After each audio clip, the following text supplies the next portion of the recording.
Following his incredibly embarrassing loss on Saturday at Misfits Mania to dating show influencer Chase DeMoor, Andrew Tate has taken to his Rumble to give a 40-minute cope session where he does nothing but make excuses about the loss while saying that he won't make excuses about the loss. It's truly pathetic behavior from the alpha male top G. So it's going to be a long video, guys, but in this video, we are going to go through Andrew Tate's cope session about his loss to Chase DeMoor. And we're also going to talk about Jake Paul being a very good sport about his loss to Anthony Joshua, and also some of the incredible cope right after the fight where Andrew Tate gives Chase DeMoor props and calls him the champ. So stick around to hear the full story and see exactly just how pathetic Andrew Tate's response to this loss has been. My name is Wyatt. Welcome to Fight Society. Before we get into the video, guys, I just want to say happy holidays to all you guys out there. Merry Christmas, whatever you celebrate. Enjoy that time with your families and your loved ones. I really appreciate you guys putting the time and support and attention into my channel. We've been doing so amazing lately, and I just want to take a quick moment to thank you guys. Do me a favor, like and subscribe down below. And if you're watching on your phone, swipe left and hit that hype button for me as well. Without further ado, let's get into the video. Andrew Tate, the top G turned bottom G, took an embarrassing loss to Chase DeMoor on Saturday, where he lost to a dating show influencer who is probably the worst fucking boxer I've ever seen, besides Andrew Tate, I guess. The loss embarrassed him, basically every woman and Andrew Tate hater, even people like me that don't really give a fuck about Andrew Tate. Like, he had some funny clips during COVID that were really funny. Some of his quotes are like straight facts, but a lot of it is just rage bait to get more and more famous. I don't really give a rat's ass about the guy. So before you guys go in the comments and call me a Tate hater for laughing at his cope and his loss, check yourself, all right? Because simping for another man is haram, I'm pretty sure, even when it's the top G, okay? So he lost to Chase DeMoor, and everybody was kind of celebrating this loss because he looked like shit. He talked a load of shit to Chase DeMoor, took over Misfits as the CEO, and called himself a 4-time world champion, which is clearly not true. He has a fraudulent combat sports record. And this is how a dating show influencer, terrible boxer, did him. On his knees, head right next to his crotch in front of another man. All right. That's not very alpha male. That's not very top G of him. So since that loss, he has been going on, honestly, the most pathetic cope tour that I have ever seen. This is him immediately after the fight, giving Chase credit and coping about the loss. You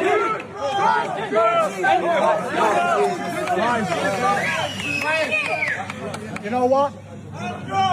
I'm 40 years old. I'm 10 years out the ring. I'd spend a little bit of time in jail and locked in my house. I have a lot going on, but it's okay to lose, but it's not okay to not try. Let's go!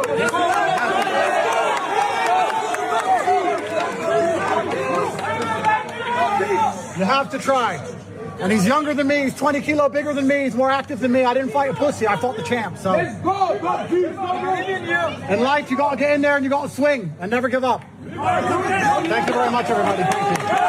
Now, there's been this whole like big respect to Andrew Tate type of movement with his fans where they're like, yeah, he got in there. It's like, dude, I was a fighter myself. I do have respect for the fact that he got in there. What I don't have respect for is the fact that he spent years claiming himself as a kickboxing world champion, talking about how you can't lose, how he's better than everybody. The top alpha male doesn't take losses. What color's your Bugatti? You have to be tough. You have to be strong-minded. He went in there and showed a lack of preparation, a lack of skills, and a lack of heart. No dog in this man whatsoever. No dog in him whatsoever, all right? You can make the age argument. He's 39 years old. Well, Justin Gaethje fights for a UFC title in 4 or 5 weeks. He's 37. Alex Pereira is a UFC champ right now. He's 38. John Jones was heavyweight champion earlier this year, 38, 39 years old. Conor McGregor, been away from the cage for 5 years after a nasty leg injury. 37 years old, about to make a comeback at the White House this year. 10 years away is a fucking lie. Here's Andrew Tate right here on Tapology. He fought in 2020, guys. He fought in 2020. He actually fought 3 times in 2020. Interesting enough. So he took 5 years off, But then he came back and fought 3 times in 2020 and then came back again. So it's not like he was out of the cage for 10 years. A lot of people are talking about out of the cage for 10 years. If you look, he fought till 2015. He was active from 2007, 2006 actually as an amateur, all the way up to 2015. He was a pro for 9 years, or a fighter for 9 years, took 5 years off, and then came back and had 3 fights in about 10 months, and then had this fight. And so no, he wasn't 10 years away. Maybe it's not 10 years committed as a fighter, but he's not 10 years away. That's just cope, and that's a lie from his fucking fan base. Now, this is what I want to get into, is this 40-minute cope session right here from Andrew Tate. It's actually crazy. It's a 40-minute episode with 2 hours and 10 minutes of it literally just being a fucking countdown. It's actually, I don't know why the fuck you'd do that, but here he is right here. He's going to flex. He's not going to be humble, and he's going to make a million excuses and cope, all while saying he's not going to make excuses. So I'll be pausing it intermittently right here and giving my thoughts on the matter, but this is what happened right here. It's a nice day today, so we're going to have a happy time. And there's a whole bunch of lessons that I have learned in these last couple of days, which I would like to help all of you at home by imparting my knowledge on all of you. I think that the best way to learn is from your mistakes, but it's even better to learn from other people's mistakes. So, not that I made any particular mistakes, but I've certainly learned some lessons. And refuses to admit that he made mistakes. He lost the fight. He was out of shape, untrained, no footwork, didn't correct any bad habits at all in 5 years away from the sport. And he's saying he didn't make any mistakes. You lost. You fucking lost badly to a shitty fighter, to not even to a fighter, to a fucking influencer. this is going to be a happy emergency meeting. We're going to have a really good time. But before we do that, I don't know who's talking in my house. Who's talking to me? Right. So firstly, it's Christmas. We have a Christmas tree behind us. Yeah, please. Christmas is nice. You know, Christmas is a happy time. Celebrating Christmas. Wasn't this dude Muslim like 2 years ago? I mean, I'm not trying to hate, but man, all this alhamdulillah, haram, halal talk like 2 years ago, because your viewpoints and the things that you would push in your courses and your YouTube videos and your podcast, particularly your thoughts on women, align very, very closely to that of the way that the Muslim world treats women. I'm not trying to make a comment about it. I'm not even necessarily giving my opinion on their take on women or their treatment of women. I'm just simply commenting on the fact that you talking about women's intelligence, talking about women's ability to do things and all of that very closely relates to that side of the world where you're not allowed to read and write. You're not allowed to drive a car if you're a woman, all of that. And so while you're trying to build this global fame, you're simping to the religion that has accepted you, being Islam. And now you're famous, you've made it out of jail, all these different things. And now we're back at celebrating Christmas, huh? We're back at celebrating the Christian holiday. It's very interesting to me. I'm not even trying to make a comment about those religions. I'm just saying it's interesting how much of a grifter this guy is. It's actually impressive how much of a grifter that this guy is while being able to look you straight in the face and not laugh. And know that he's taking money from you guys and wasting time getting us to fucking watch that bullshit fight with a straight face. Fucking hilarious. I didn't even put this Christmas tree up, you know? The Pagani, thank you, motor company. Have you heard of them? They make Pagani automobiles. There's not many of them in the world. They cost around $5 million each. I have two. The Pagani company actually came and built me a Pagani Christmas tree and gave me Pagani presents to put underneath it in my Pagani penthouse, which was very nice of them. Very kind. Because I'll be honest, I probably wouldn't have had a Christmas tree. I had other things on my mind.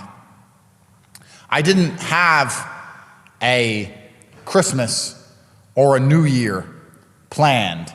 I didn't have anything in my head after this fight. My life ended on December 20th. And now my life has begun again. It's a unique position to be in. People are saying, oh, what about Christmas? I'm like, oh yeah, Christmas. I forgot about Christmas and I forgot about New Year. I forgot about everything. I only had one singular focus. I was just worried about this fight. So you had one singular focus and it was this fight, yet you gassed out in 6 minutes. 2 rounds, you gassed out. Looked like shit the rest of the way. You had no punching power, no footwork, no defense, no conditioning, anything. So you had one singular thing on your mind, and it was fighting Chase DeMoor from fucking Love Island or Too Hot to Handle, whatever dating show he was on, and you couldn't get the job done. And not only could you not get the job done, you looked like absolute shit in the process. Flat-footed, knees locked out, no balance, no footwork, no defense, no head movement. Man, my technical breakdown of that shit, if you guys go back and look, that shit was fucking on point. No footwork, leaning back, extending his hands. I said that was going to cost him, and that's what almost fucking cost him, all right? My technical breakdown was spot on for the Andrew Tate fight. So now I have my life back, which is a unique position to be in. I don't think many of you have ever dedicated yourself to something to the point where you couldn't see beyond it. I used to be a fighter myself. I know exactly what he's talking about. So those that are going to slide in the comments and say, could you beat Andrew Tate? Oh, did you ever get in there? Yes, I have a bunch of times. All right. And honestly, fuck it, man. I'll go out on a limb. Me, as a former amateur fighter, now hobbyist, you know, I train in kickboxing and jiu-jitsu probably 3 or 4 times a week. I weightlift like 2, 3, 4 times a week. I'm a hobbyist when it comes to martial arts at this point. I am not dedicated to the lifestyle for the sake of becoming a pro fighter like I was when I was fighting. I'll go out on a limb right now and say, give me 4 weeks just to work on a little extra cardio and work specifically on boxing because I'm an MMA and kickboxing type of guy. Give me 4 weeks. I'd beat Andrew Tate's fucking ass in a fight. Misfits, hit me up. I'm down. Dedicate yourself to something so heavily that you literally can't see beyond that date. There is no life beyond that date. And when you wake up the following day, it's like, oh yes, it's a big wide world. And I'm in Dubai and I'm famous and there's restaurants and other things to do besides the fight gym. It's a brand new horizon, which is kind of liberating and kind of exciting. But also part of me misses the singular focus, you know? To only have one thing to worry about and one thing to do. I think it's quite refreshing. That's why I've always found it confusing when people struggle with motivation. There's nothing more beautiful than having one particular focus on the planet. That's the most beautiful thing in the world. To have a distracted mind and abstracted thoughts, that's not nearly as fulfilling for the soul as waking up with one particular concern and a date by which that concern gets to be fixed. That's actually the optimum way to live life for your soul and for your heart. To wake up and say, I only have one thing to do, and I'm gonna give it my all. And if I do that on this day, I get the reward for that thing. Except you lost, and your one thing to focus on, one thing to do, you looked fucking terrible at it. Oh my God, this revisionist history, man. This revisionist history is crazy to me. That's a beautiful life. If I were to say to you right now, dedicate yourself for the next 1 year, give it your all, 4 or 5 hours a day, think about nothing else, don't go out, don't go party, don't talk to silly girls, forget about Christmas, forget about your birthday, forget about New Year's, focus only on this thing for 1 year, and on this date you get the reward. I guarantee you, even more than the reward, even better for you than the actual payoff in the end, will be the process of going through that year. And you're gonna think back on it with a fond memory. He's not wrong about that, because committing yourself to something like this is good for you. It will help you become a better person. But he definitely didn't commit his entire soul and mindset or whatever to this fight because he looked like shit. And if he did, he shouldn't have been in there in the first place. And he keeps talking about the reward or the payoff. We know what the payoff was. There's rumors of $52 million he was paid for this. Some people have said 20, some people have said 2 million. At the very least, he made 7 figures, if not even 8 figures for this fight. But he looked so bad. He looked so bad that it makes me question if he's out of money. Because why come back for this? Why come back to look this bad, to get embarrassed and dragged online like you are right now in this video? And of course, there's a big payday that was a part of this payoff, but it was supposed to be, in his words, about the athletic competition and getting better at something, not the financial payoff. And you know that he was fighting Chase DeMoor because he wanted a layup. He wanted a total fucking layup that he would go out there, whoop the guy's ass, call out a Jake Paul, call out a KSI, call out a Darren Till. And now I sit here, especially compared to how Jake Paul did against Anthony Joshua, I sit here and say, oh my God, Jake Paul would knock Andrew Tate's head clean off his shoulders. He lasted 6 rounds with Joshua. Whether you guys think that Jake Paul got carried into the 6th round by Joshua or not, that's a different story. I don't think he did. I think Jake Paul's inexperienced, awkward, and Anthony Joshua was being very calculated with when he went for the kill. Andrew Tate was taking this fight as a layup for him to then go into Jake Paul, Darren Till, KSI, whoever, because he is the new CEO of Misfits. And now all that's off the table. He'll probably never fight again, unless it's against like me, like some no name that he thinks he can beat, you know? So Misfits, give me a call. Top G, give me a call. Let's set some shit up. We're on our way to becoming the biggest MMA YouTuber. And I've already called out MMA Joey. He doesn't want the smoke, all right? He hasn't responded. Your boy is ready for any and all comers, okay? Except for Anthony Joshua. Fuck that shit. Best thing about this fight was that I got to spend the last 4 months with only one thing to think about. I got to be with Amir, my coach, every single day. I got to be with Tristan every single day. Luke Barnett every single day. Yeah, and the coaches fucking finessed you for your money because they didn't teach you a single thing. A single thing. And in the long story, in the extremely long book, which will be my life, this will be a very interesting chapter. And embarrassing. The time was going to pass anyway, friend. I didn't have to do this fight camp, you know? I could have just said, no, I'm not doing any fight camps. I'm too old. I've been retired for too long. I'm just going to eat food and drive cars and party, be famous and be rich like every other guy. And this day would have come anyway, and I wouldn't have the fight camp story. And perhaps the reason most people in that position don't take such big risks is because they're scared of being laughed at. And that's what we're going to talk about now. We're going to talk about today. We're going to talk about being laughed at, or people mocking you when you fail at something. That's what today's emergency meeting is about, because I think a lot of you hold back on being who you want to be because you're afraid of people's negative opinion of you. I can relate to that a little bit. I'm on here making content on MMA YouTube, one of the most aggressive, negative, shit-talking, and toxic communities that exist. And I live for this shit, man. I'm in here in the trenches every single day. I can relate to that. But what I don't do is go online and cope about the death threats that I get from the Dagestani fan base or the Muslim fighters fan base. I don't go on here and read through comments and tell you why they're wrong and argue with comment warriors or keyboard warriors. That's the difference here. Andrew Tate, with his millions of dollars, his Bugattis and Paganis, and in Dubai, famous CEO of Misfits, millions of dollars allegedly, because he's sitting here plugging like 57 different websites for you to give him money below this speech. He's going online. With all of that, he's going online to sit here and explain how brave he is to you and how great he is for putting himself out there. It's fucking ridiculous. Sack up, take it like a man, like any other pro athlete does when they have a bad game. You do your post-fight interview and you move the fuck on. The only reason you'd be doing a video like this is because you're genuinely hurt. Little top G, little bottom G's feelings are fucking hurt.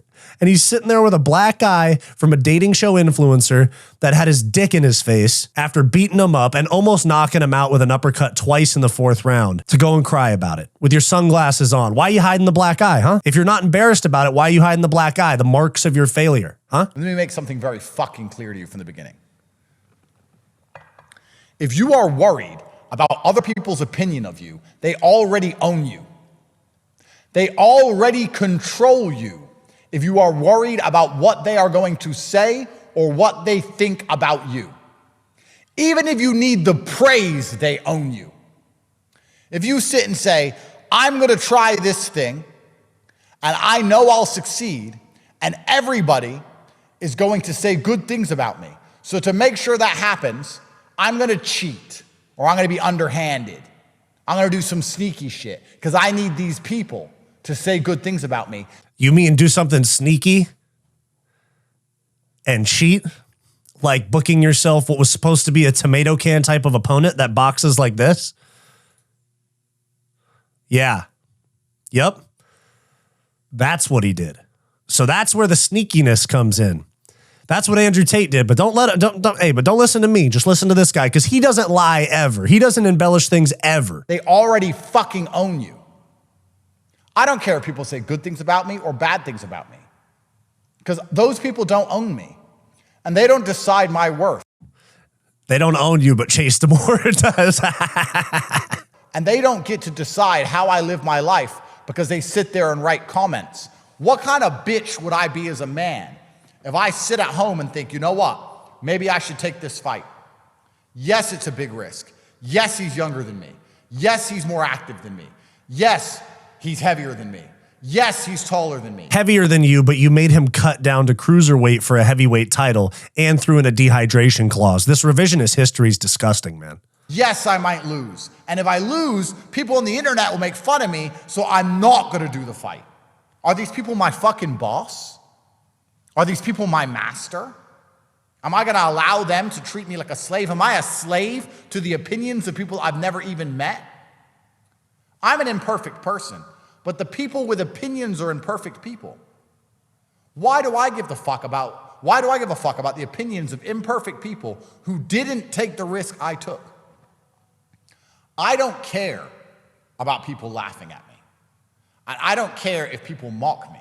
And that's why I took the risk in the first place. And that's why my life is the life it is. Because I've done nothing but take endless risks all the way to the top. A win is forever. And a loss is temporary. The reason a loss is temporary is because it eventually fades from your consciousness. So what you're saying is not that losses are lessons, not that you can learn from it, but because you'll forget about it eventually. I don't think anybody's going to forget, and I don't think you're going to forget, Andrew Tate. Whereas the win, if he was to win this fight, his tone would be so much different. He would have talked shit to Chase. He wouldn't have done any of the shit that he's saying that, you know, respect and all these different things that he's doing right now. If he would have won that fight, let's be real, vastly different tone from Andrew Tate. It doesn't stay around for long. The world moves on. People forget. You forget. We won't forget. But the win stays forever. Let me give you an example. You try and start a business and you win. You become a millionaire. You save your bloodline from eternal slavery. You buy a Pagani penthouse to give you a free Christmas tree. Cope. Crazy cope. You try and start a business and you lose. You lose all your money, you get pissed off and upset. A few weeks later, you try again. The loss disappears, but the win stays forever. So when you understand that wins are eternal and losses are temporary, how can you not flip the coin? How can you not roll the dice? You have to roll the dice, because if you win, it's changing your entire life trajectory forever. And if you lose, it doesn't matter. The only thing that matters is some people on the internet are going to say some bad things about you. Some imperfect people who jerk off to porn, who have their own problems and their own struggles. Who gives a fuck what those people say? They're not the master of me. They're not in charge of me. The people he's talking to seem like his fans. Those who jerk off to porn, these that do this. That's your fan base, dude. I was doing a fucking live stream. It was the biggest live stream in the history of my channel. 7,000 live viewers, 200,000 total viewers for this fight that I did the watch party for. And fucking 4,000 out of the 7,000 in my chat are Tate fanboys calling me gay and beta for saying that Andrew Tate sucks at boxing. Those are the type of people that sit around and go, all these women are whores, and then they go jerk off to the women that they call whores. So I went out on my shield like a man, and I'll do it again. Chase beat me, but he didn't instill fear in my heart. I'm not afraid of fighting. I'm not afraid of him. He just beat me. I don't even know. I've not yet had time to process why he beat me. He beat you because you suck. Your gas tank is non-existent. You have no dog in you. You are a bitch when it comes to boxing. I got tired after the second round, and I don't know why. The first and second round, he couldn't touch me. If I didn't get tired, I would have won. If I didn't get tired, oh shit, guys. Please, please. Andrew Tate fans that are about to slide in my fucking comment section and go crazy ham for this guy in defense, please think this through, guys. Don't make excuses. Take accountability for my situation. The guy that said that a million times, everything is my fault. Any situation that I'm in, take responsibility for. But he sits here and goes, I committed my entire life to this fight camp. I don't know why I lost. Say that you're not good enough. Say that you didn't train hard enough. Say that you're old. Whatever it is, don't say you don't know. You sit here and you cope and give a bunch of reasons, And then you say you don't know. This is truly, truly pathetic shit from the top G king of the alpha males. This is fucking embarrassing shit. And this right here does not, this whole energy right here does not seem to me like the guy that he says he is. It seems like an embarrassed teenage boy type of maturity sitting there and acting confused as to what happened. I didn't go to class every day, or I didn't do my homework. I don't know how I got an F. I didn't study for the test. I don't know how I didn't pass. I still don't know. It's like literally like 16-year-old logic. And that's the people that are mostly fans of him, is like incel 15 to 22-year-olds. I'm not saying all you guys. I know there's people that watch Tate and like his content. And I don't even dislike the guy. I'm relatively indifferent about his whole thing. All right. I don't really give a rat's ass about him. But this right here is such incredible cope for you to sit here and say you don't know. You know, you didn't work hard enough. You're not good enough. You don't have any dog in you. You smoke cigars all day. You drink alcohol. You don't live a healthy lifestyle. You eat once a day. I've seen clips of him saying he eats steak like once a day. You're not properly recovering. You're a fucking idiot. That's why you lost. And you're not good at fighting. I'm a better boxer. But I did. Oh my God, no. He's rage baiting, bro. This is such a layup of a video for me to make because he's fucking rage baiting. He's sitting here going, I'm the better boxer. You almost got knocked out by Chase DeMoor, who doggy paddles his punches. Oh my God, fuck. There was one point in the fight where like 8 to 10 seconds went by where neither of their feet moved. I sat there staring at it. Neither of their feet moved. I went 1, 1,000, 2, 1,000, 3, 1,000. They didn't move at all. You are a shit boxer. You're not a better boxer. You're not even a good one. You're not good. You're not better, anything. Tired. Maybe it's ring rust. Maybe I'm too old. Maybe Alex Pereira is 38. Shut the fuck up. he's too heavy and he kept leaning on me. You made him cut weight and have a rehydration clause. Shut the fuck up. I don't know why, but he beat me. Quick break. If you're loving this video and you want more from Fight Society, click that join button down below to become a channel member today, where you'll get access to members only live streams, behind the scenes vlogs, and all the unfiltered stuff that we don't post to the main channel. Back to the video. And let me make something else very clear to you. I have complete respect for Chase DeMoor. Complete respect for him, because I know the pressure he must have been under to take this fight. It was an opportunity for him, yes. And it was a risk for me. But we had pressure on different sides. Both sides of the coin, we had pressure in different directions. It would have been very difficult for him mentally, just like it was very difficult for me mentally. And for him to turn up on the day and get it done, complete respect to him. Let me give you some life advice to everyone at home, guys. Complete respect to him. I respect him so much after he just made like 10 minutes of excuses. Never, ever take away your opponent's victory. It's like paying a debt. If you make a bet, you're a man. If you bet $100 on a sports team, you shake hands, and your team loses, and you don't pay your bets, what kind of man does that make you? No, you have to pay your bets. The karmic forces in the universe does not and will not ever like or reward a man who doesn't pay his bets. Chase deserves this victory. He deserves the fame. He deserves the happiness. He deserves the money. He deserves the credit. He earned it. And I'm not going to take that away from him with excuses. After you just made a million excuses. Talking about rematches, making up bullshit about how he grabbed me or some crap. In the middle of saying you're not going to make excuses, you're making excuses. It's fucking ridiculous, man. He won, and he deserves it. And I pay my debts. I always pay my debts. If I want to get spiritual about all of this, you have to understand that there are forces larger than us people that exist. And I said that the answer was already written. Why did I get tired? I don't know. It doesn't make sense. The only thing that makes sense is that I was not supposed to win.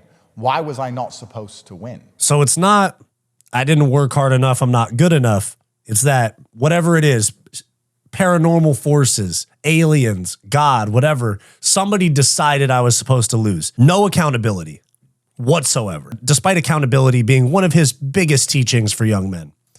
Is the world a better place now that I've lost? Maybe the win means more to Chase than it would have meant to me. Maybe Chase couldn't handle the loss. Maybe God decided, you know what, Chase has been through enough with mocking and things on the internet. Chase doesn't need the loss right now. Andrew can handle the loss better. Please tell me this is a joke.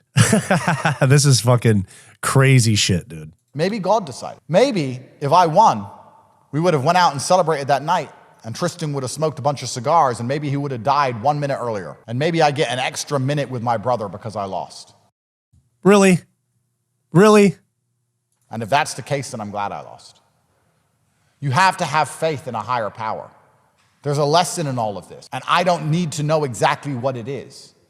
If God decides that for some reason he's going to instantly gas me when I was in perfect physical condition so that I lose, then I have to accept God's decision. It's not that you were in it's that you were in bad shape and you don't work hard enough, you're older, whatever it is, there's a reason. You can't just sit here and say, God made this decision. I was in perfect physical condition, and yet God decided to gas me out. Where's the accountability?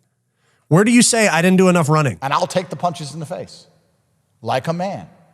And I'm not going to bitch. I'm not going to complain. And I'm not going to cry. I'm going to take it.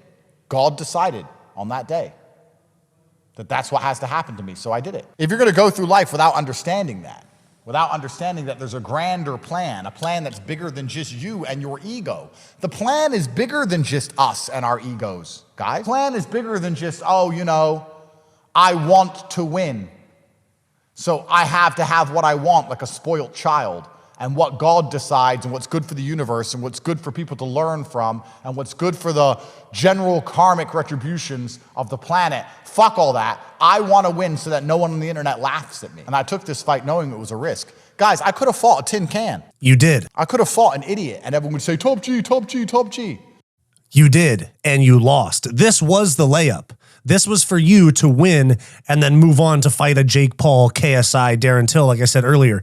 This was the tin can. This was the bum. This was the idiot, Chase DeMoor. He just happened to have the heavyweight belt for Misfit. This was that fight. Now you're going to sit here with your revisionist history and say, oh no, he was the champ. He was some marauder. People forget, man, Chase DeMoor is a marauder. I could have fought some nobody and beat up some nobody. But then beat me up. Let's fight. What's the point in that? Where's the lesson in that for me? Where's the lesson in that for you? Could have done it and took the money.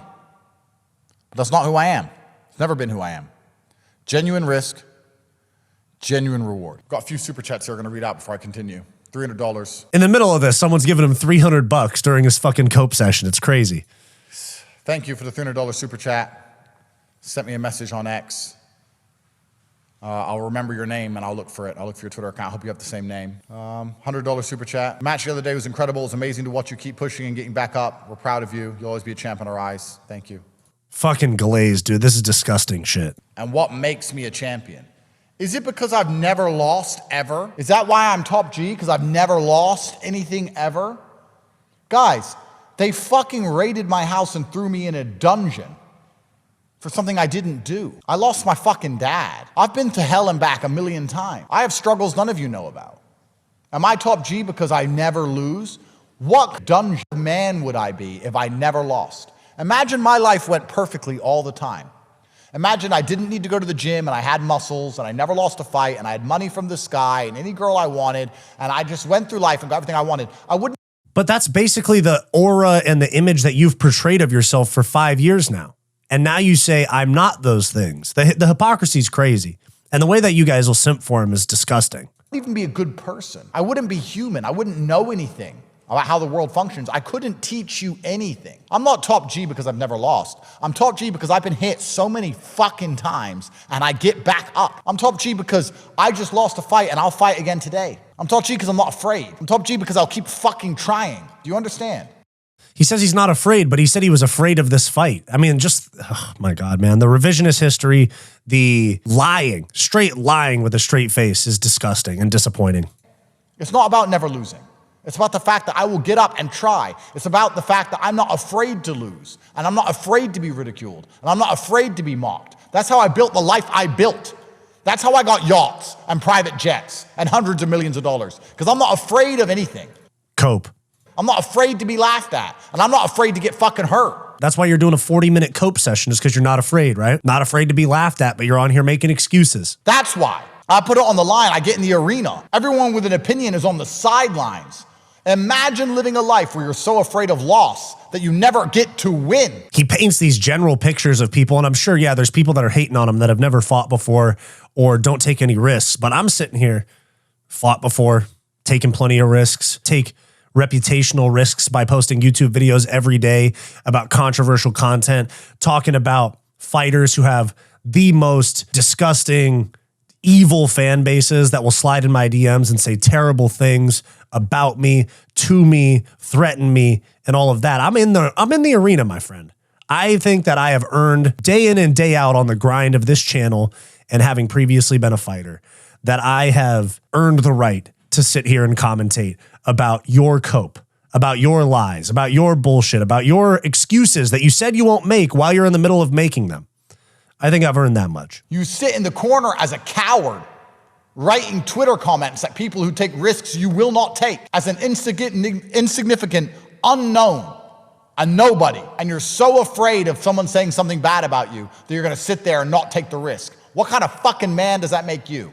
It makes you the kind of man who is forgotten to history. Napoleon is in the history books. He lost battles. Muhammad Ali lost. Tyson lost. Champions sometimes lose. Bro lost to Chase DeMoor, and he's comparing himself to Napoleon, Muhammad Ali, and Mike Tyson. Now, I understand there's a lot of people that look up to Andrew Tate as a role model or as a philosophical compass to be like, this is how the world is, take my advice on it. But to compare yourself to Muhammad Ali, one of the biggest inspirations and one of the most respectable figures in combat sports history is slander. Like, I'm not going to sit here and let Andrew fucking Tate compare himself to Muhammad Ali or even Mike Tyson. Made it to the top of the world, was at the bottom, went to jail, went broke, all that stuff. And he sits there with no ego to this day and says, I'm nobody. I'm just passing through. I'm just somebody passing through. I'm not here forever, this, that, the other. I'm nobody. I'm just passing through. But Andrew Tate wants to sit here and put himself in the same boat as him and also speak for him and say, I'll be remembered in history. I'm this, I'm that. Where Mike Tyson says, I'm nobody, I'm passing through. That type of approach is somebody that is not insecure. What Andrew Tate's doing right now is insecure cope, where he sits here and he goes, I'll be remembered. Damn it. I'll be remembered. Don't you know? Where are all the women? They're gone now. Don't you know they'll remember me? Where are the cam girls I used to scam? Where are they? Where are the women that I may or may not have sexually assaulted and trafficked? Where are they? Where are they? They remember me. Sometimes the stars just don't align and you just lose. It's about your hard work. I've said it a few times. It's about your hard work and your skill. It's not about the stars aligning. And you have to know that and you accept that when you agree to take the risk in the first place. And that is the barrier that prevents most people from getting anywhere. The what if I lose? What if you lose? I just lost in front of the world.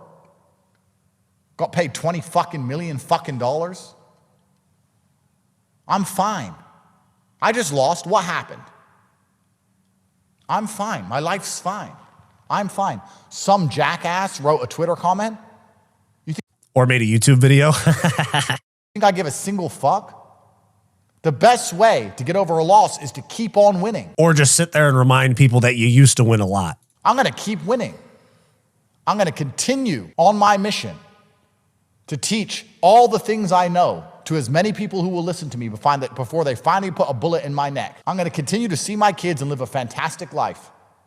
Continue to build the real world into the largest online school that exists on planet Earth. I'm going to continue on my mission. That's how I get over a loss. I keep winning. Whatever floats your boat, my man. All I'm saying is that Jake Paul fought a much tougher opponent, lost, and he's being a fucking good sport about it. He's over here admitting that he got his ass beat. I can't really fucking talk. Are you in pain? Yeah. In awe of the fact that you do what you do. I mean, it's not that hard to get your ass beat. I won 2 rounds and then I got dropped. I was on the ground. I was like, that was a good shot. Wow, that was nice. But I had him wobbled at one point. Did he surprise you with his power? He surprised my jaw. It's literally snapped. What, It's like a baseball in there. But yeah, I mean, I told everyone though that I would do better than Francis and that Francis kind of got no chin. So Francis. I mean, whether you think AJ carried Jake Paul or not, Jake Paul did do better than Francis Ngannou against AJ. I mean, he didn't end up like this. He didn't get folded and dropped 4 times. He did get dropped 4 times, but he got back up. And then he got his jaw broken. But I know he's saying he's kind of trolling and all of that. But even as annoying as the Paul brothers are, they do have a much better attitude even about their losses. Even about their losses. I have so much more respect for Jake Paul fighting a world-class opponent and also taking the loss on the chin, literally and figuratively, and saying, I got my ass beat. I don't think that he won the first 2 rounds. I definitely don't think that. And I definitely don't remember him wobbling AJ whatsoever. But I have so much more respect for him than I do for Andrew Tate. Jake Paul, historically, almost as bad of an image in some ways. I mean, I remember the old videos of him like spitting on an ex-girlfriend and shoving her into a bush. I remember him falsely accusing some other streamer of sexual assault. I remember him being accused of sexual assault. Like, he's not Andrew Tate level of following and influential on kids the way that Andrew Tate is, but he's still historically not a great guy. Neither is Logan Paul. But when it comes to their losses this past weekend, I have so much more respect for how Jake Paul handled it compared to Andrew Tate, because he's not coping. He's like, yeah, I got my ass beat and my jaw broken. Took it on the chin like a champ. There we have it. Andrew Tate hurting deep down to his soul, hurting, damaged ego, coping about this loss. And still now, I still think he lied about his combat sports record. His record was apparently 75-9, 75-6. You can only find like 30 fights on Tapology. He sucks. 4-time world champion in fucking Temu type of promotion. This is what we'll remember you as. We're not going to talk about you continually winning because you're way less relevant than you were 3 years ago.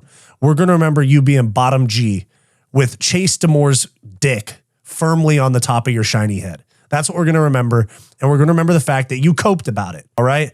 So there's my thoughts on it, guys. Pathetic showing from Andrew Tate, 40-minute cope session.